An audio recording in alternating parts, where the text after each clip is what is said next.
Yeah. Before starting your session, I want to introduce you to our audience. Jane is an accomplished sales and leadership trainer and coach with extensive experience working with teams across New Zealand, Australia, the UK, the USA, and South Africa. Originally from South Africa, she emigrated to New Zealand in 1998 and has worked in diverse industries including agriculture, legal, medical, and hospitality. Jean is also an international keynote and motivational speaker covering topics such as sales, leadership, communication, work life balance, and menopause. She holds an MBA from AUT and has received multiple awards, including Best Sales and Leadership Training CEO 2024 in New Zealand. In addition for her professional work, Jane volunteers as a firefighter and serves on various non-profit boards. That was really an interesting bio, Jane, and the stage is all yours. Thank you. Morning, afternoon, evening, wherever you are in the world, it's such a pleasure to be with you today. So we wanted to talk about educating tomorrow's leaders for today. So what's that about? That's about future-proofing your team, your business, and be able to be the market leader of the future with the right team, with the right skill sets to meet the needs, the future needs of your business, and be at the forefront of your industry, be an industry leader. So my thought was to give you some tips and some strategies that I believe are going to get you to that place where you need to be. So the first one is offer continuous training and development. Look at the skill sets of your team, understand the trends and changes that are on the horizon. What skill sets do you need moving into the future? With AI, businesses and taking the pace of industry far and fast at the moment, we really and truly need to focus on planning. What does that look like? Where are you in your planning? Does every single member of your team understand where they are, what their job role is moving forward, and where you need to be to stay a market leader in your industry? So what skill sets do you need moving into the future? What training do you need to do with your team?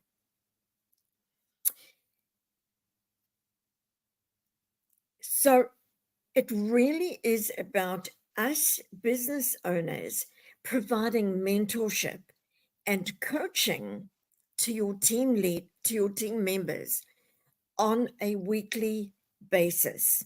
Why? So that everyone knows where they're supposed to be, what they're supposed to be doing, and why, and the role that they play in getting your team, your company to where it needs to be. When you've got a good coach, you dare to receive feedback.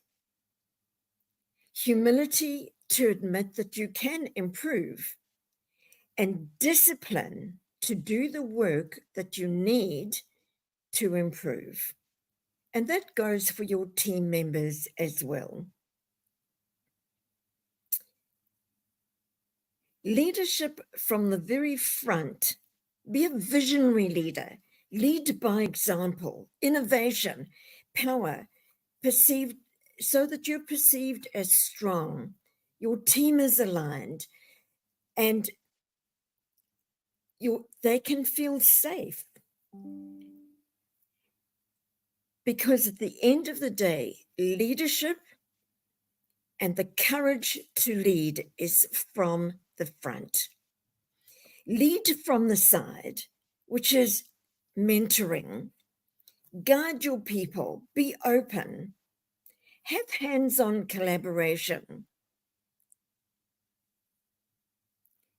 Be also invisible as a leader from time to time, which is, don't be invisible as a leader, because that leads to poor leadership, unclear decision-making, and people just get really unsettled and they feel unsafe. Don't be a micromanager. We don't need that. What we need is someone with a clear vision, clear structure, clear process, and understand, so that everybody understands where they fit in, which gives them great courage, great leadership in all their roles. Lead from the back, which is servant type leadership. It supports your people. It's people-centric. It's needs-driven, and it's incredibly empowering. You need alignment. The team needs alignment. Having a very clear connection to the organization's strategic priorities, synergistic roles, effective structures, and the right capabilities and feedback loops will enable the employees to execute on the vision daily to achieve the results that you want to achieve. Trust. Trust is really key to having an environment where your employees feel safe. They take risks. They're confident team members who will come up with ideas, who will be innovative, who will highlight any challenges that you may be having. They also have clarity, a common purpose, shared goals, clear priorities, which will give the team its identity and direction to unite them in their daily efforts.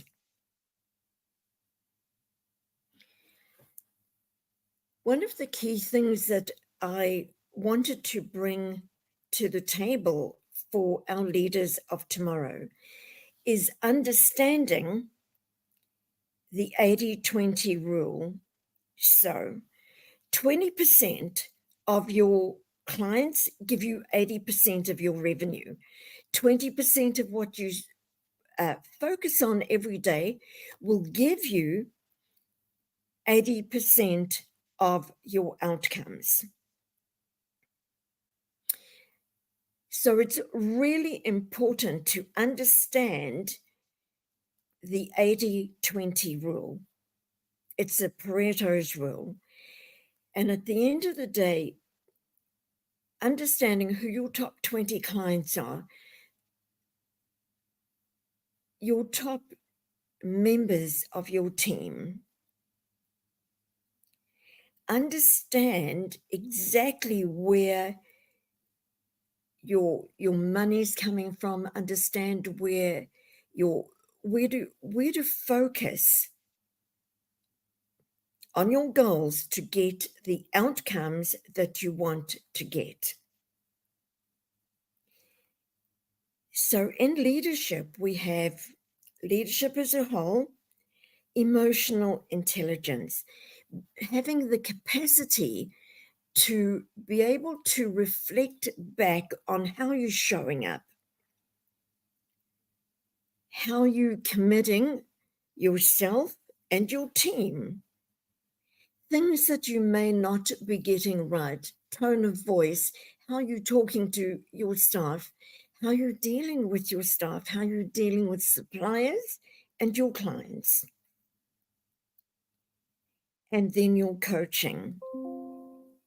Now, what that gives you is transformation because you are aware of how to develop yourself and your team, the skill sets, the learning, the training that you need to do to have leaders moving forward that have great capacity and the right skill set and the right training and the right learning for your business to take your business to the next level. So what is your team's focus? Where are they at the moment? What do they need to focus on to get to that place where they feel like they're contributing, like they're in the front seat of this bus moving forward, where they understand what it is that they need to deliver on?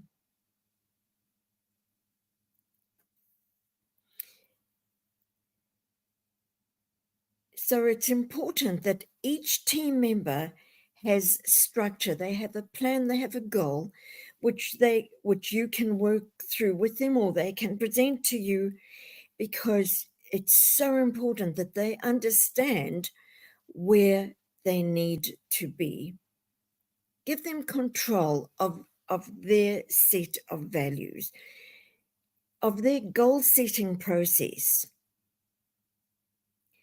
Understand where your competitors are. I'm not suggesting that you do everything that your competitors do. That's not where we are. What I'm suggesting at the end of the day is that you look at your competitors. Have they closed shop? Are they doing redundancies? Are they taking on new products or services? What is the AI and the software that they're using? Is there anything that when you look at your competitors and you benchmark yourselves against them, are you still competing or are you falling behind a little bit because you're still trying to sell products and services that aren't selling? Or is it just simply having a look at your website, having a look at what you put out to people? Please understand that your website is the key to your business. 76% of people go looking online for what they need and want. Only 23% of people will actually contact you to confirm a price or something like that. So it's really important to be getting out, to be talking to your clients, to see what they need, to be of value to them, to be a consultant, a business advisor.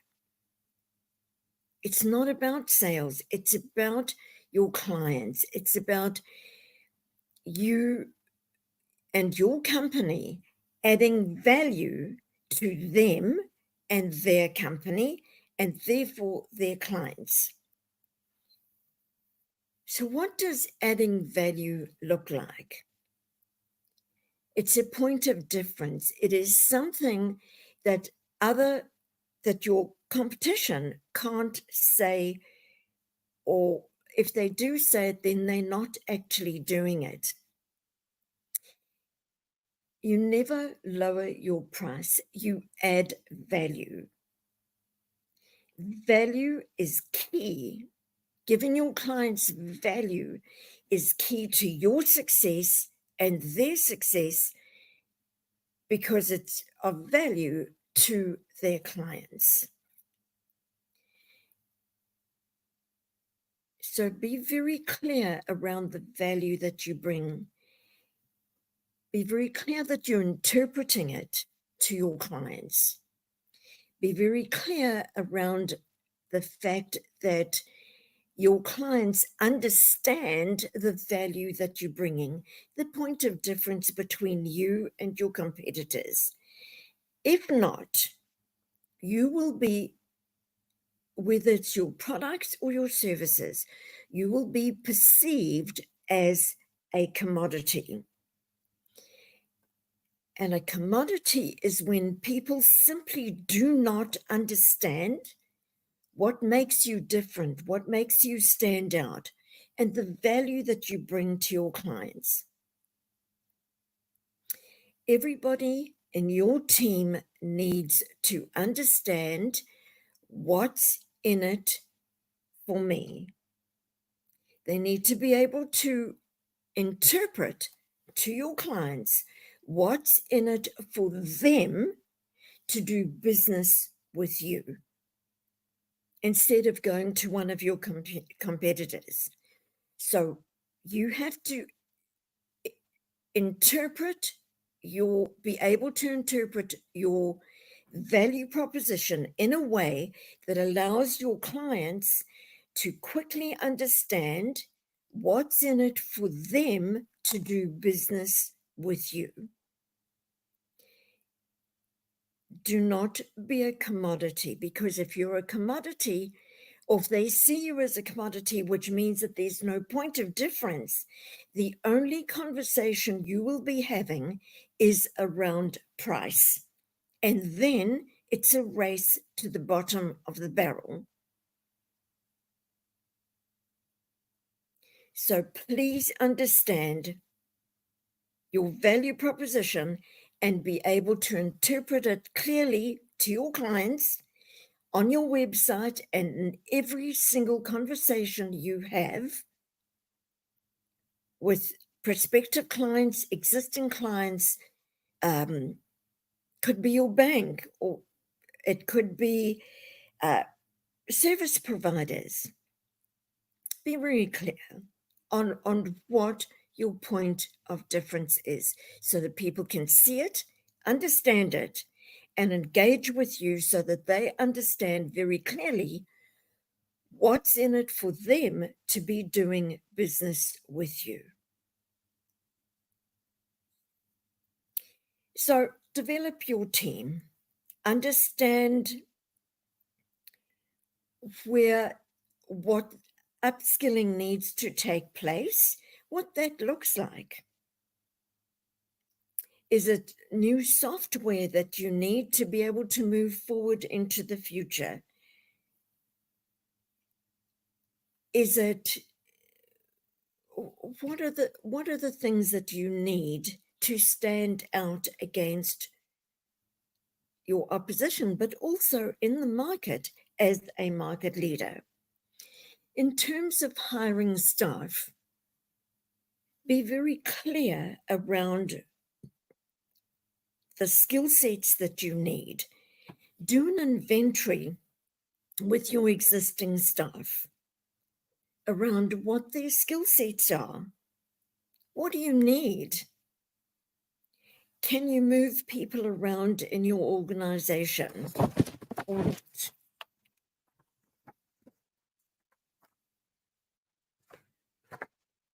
So your culture, decision-making, what are the bottlenecks that you are up against? Meetings. For me, I'm absolutely clear. Every single meeting has an agenda. It's a half hour. Only people who need to be there will be at the meeting, and the meeting finishes on time. The agenda gets sent out to everybody ahead of time so that they know what's going to be there. Build trust with your team, build trust with your clients and your suppliers. It's about building integrity. It's about showing up. It's about being honest. It's about building rapport, being consistent,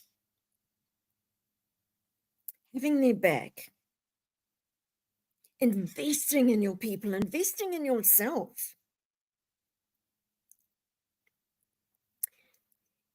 There's a saying that says it doesn't matter how big a company you run, what your strategies are, how big your clients are, what your bank balance looks like.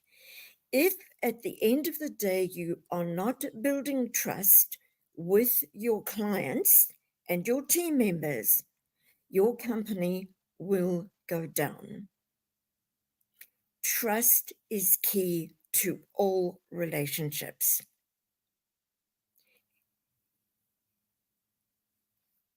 The CEO mindset.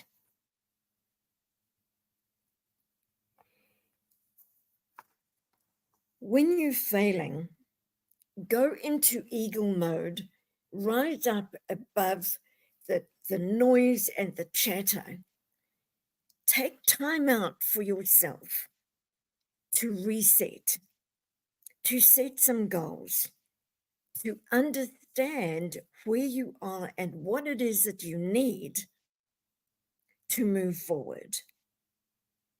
Get a coach for yourself as well as for your team. When you're tired, go into lion mode. Be strong.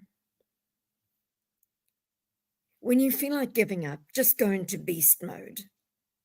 You need to go into beast mode. You need to look after yourself. You need to rise above things.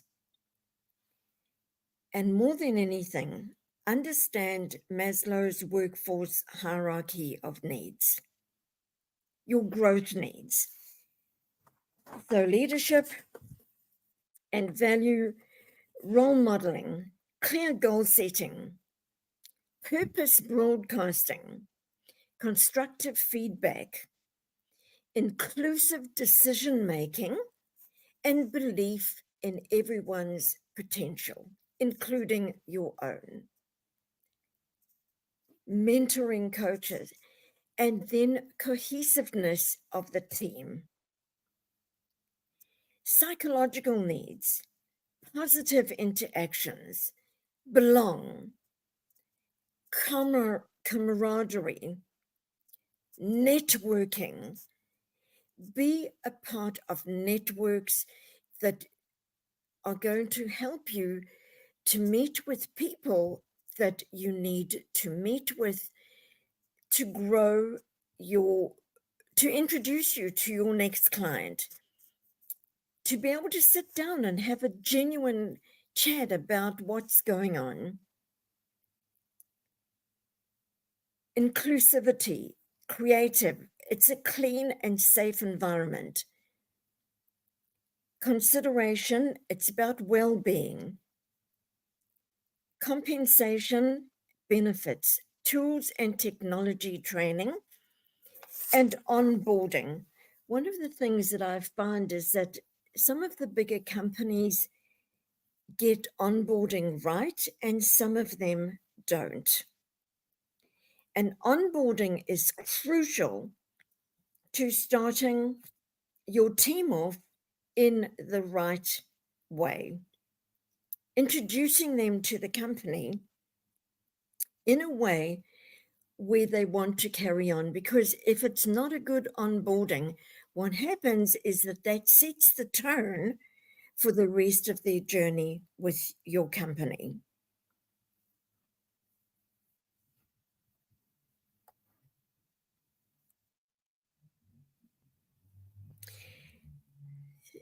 So there's a couple of questions. Oh, sorry, I'll just quickly finish off and then I'll go to the questions. So, vision, where are you headed? Purpose, why are you going there? Strategy, how are you going to get there? Which of your talent are going to come with you? How are you going to develop and grow your team? How are you going to keep going?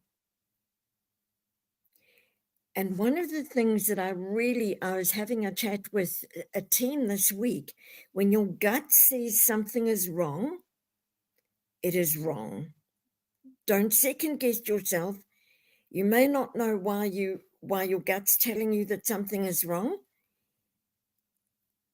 Unpack the details later, but just understand that no is no. It is key to have great communication. It is so important.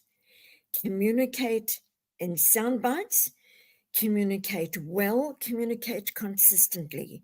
People cannot read your mind. It's about the people.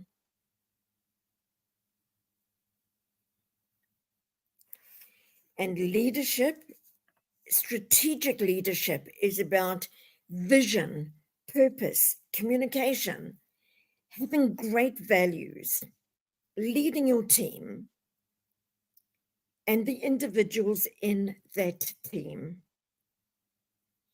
Operational leadership is about energy, behavior, being a coach, creating a great work climate. Encourage individuality and creative thinking. Talk about leading in a chaotic world. Take care of yourself. Lead with value. Redefine what winning is from time to time. It may not just be another client. It may just simply be around the team coming together. Rethink your higher purpose and look for opportunities. They're available every minute of every day. We just need to know, we need to be on the lookout for those things. So I'm quickly going to answer a couple of questions. So what is your top strategy for effective time management? For me, I have a sheet of paper. I write everything on it that I have to do during the day. I have 3 marker pens, a red one, an orange one, and a green one. Everything that I need to do today, otherwise the world as I know it's going to turn to jello, those things get put in red. Everything that I need to do today, but I can maybe do tomorrow if all else fails, goes in orange.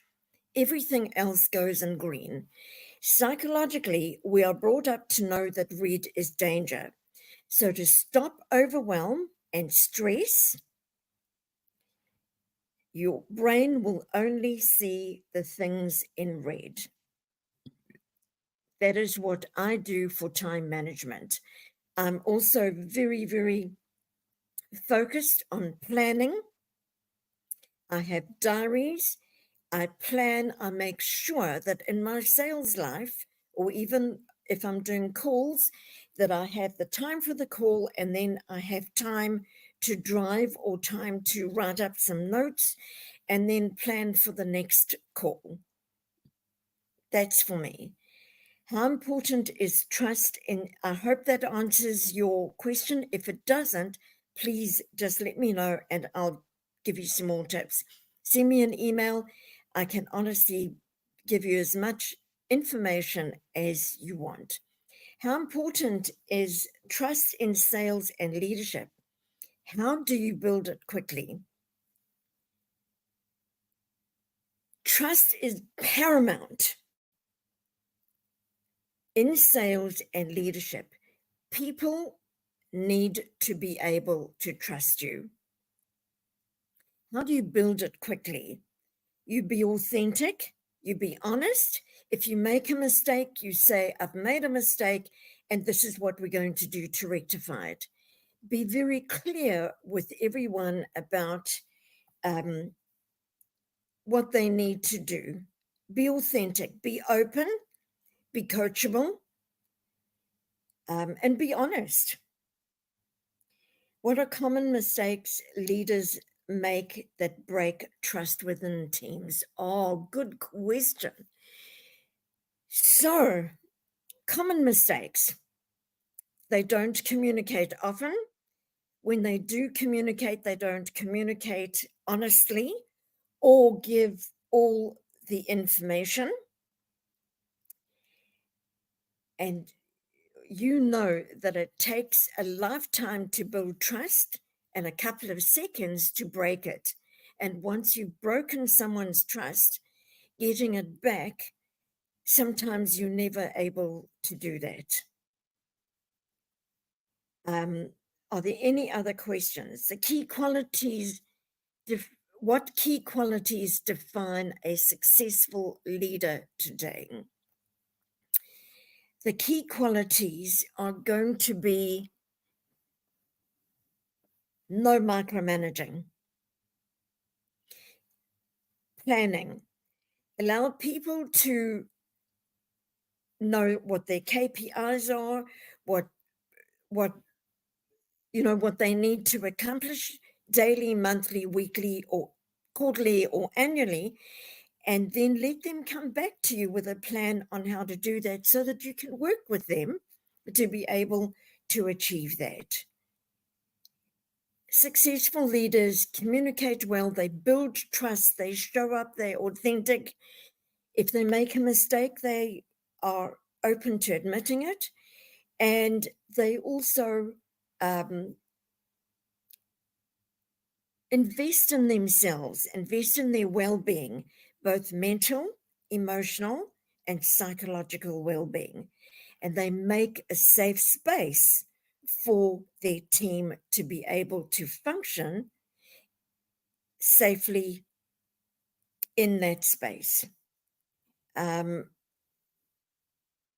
think there's another question here that I missed. Oh, what does empowering tomorrow's leader today mean to me, Amit? What it means is that for me, it means that I am giving my team the tools and the structure and the vision to move forward. So what is my 3-year goal? What is a 5-year goal? What does that look like? What is the part that they play in it? What are the tools? What are the structure? What are the training? What are the skills that they're going to need moving forward? In terms of the industry that we're in, what does that look like for them? Are they conscious? Are they coming back with, oh, we saw this, we saw that? Do you know what these, do you know what our competitors are doing? So what they're doing is they're conscious of what's happening in the marketplace. They're allowed to give suggestions to increase investment, to increase whatever it is that we need as a company moving forward in our industry, giving them the ability and making them feel safe to make suggestions. And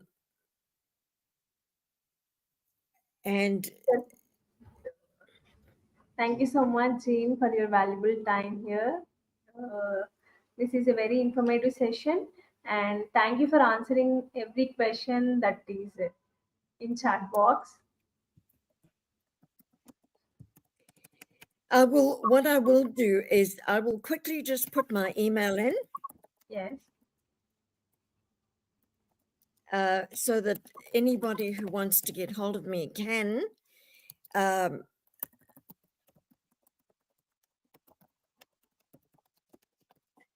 And thank you so much for having me. It was an absolute pleasure. I'm really hoping that people got some things out. If you want to continue with the discussion, why not just email me or send me a message or do something, and I'd love to actually engage and have a chat. Thank you so much. Thank you so much. We are very honored. Thank you, Jean. Bye-bye. Bye-bye.